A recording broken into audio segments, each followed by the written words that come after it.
പ്രശസ്ത ആയുർവേദ ചികിത്സകനായിരുന്ന ശ്രീ ലൂയിസ് വൈദ്യരുടെ പിന്തുടർച്ചാ സ്ഥാപനം 70 വർഷത്തെ ചികിത്സാ പാരമ്പര്യമുള്ള Shreyas Ayurveda hospital and research centre Kumbalangi. UDF Varappetty മണ്ഡലം കമ്മിറ്റിയുടെ നേതൃത്വത്തിൽ നടന്ന രാപ്പകൽ സമരം സമാപിച്ചു.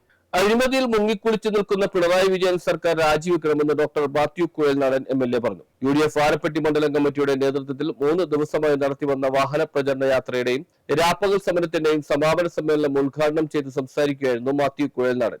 മകളെ കുറിച്ച് നടത്തിയ പരാമർശത്തെ കുറിച്ച് ക്രോധനായി അല്ലെങ്കിൽ ക്രുദ്ധനായി കോപം ജ്വലിക്കുന്ന മുഖവുമായി എന്നെ വളരെ ഭയപ്പെടുത്തുന്ന രീതിയിൽ അദ്ദേഹം സംസാരിക്കാമെന്ന് കരുതി. അന്നേരം ഞാൻ അദ്ദേഹത്തോട് അവസരം ചോദിച്ചു. സാധാരണഗതി നിയമസഭയിൽ അങ്ങനെയാണ്. ഇന്ന് പ്രസംഗിക്കാനുള്ള പ്രസംഗം മൈക്കരിക്കാണെങ്കിൽ ഞാൻ പറയുന്ന കാര്യങ്ങളോട് വിയോജിക്കാൻ അപ്പുറയിരിക്കുന്ന ആരെങ്കിലും കൈ ഉയർത്തിയാൽ ഞാൻ അനുവദിച്ചാൽ അയാൾക്ക് സംസാരിക്കാം.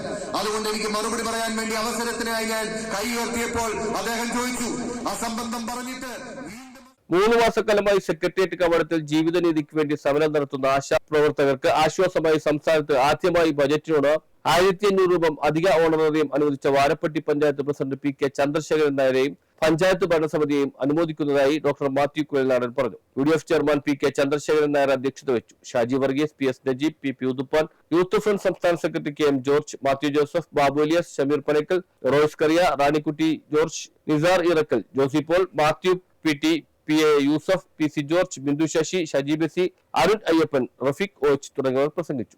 News bureau, Kothamangalam.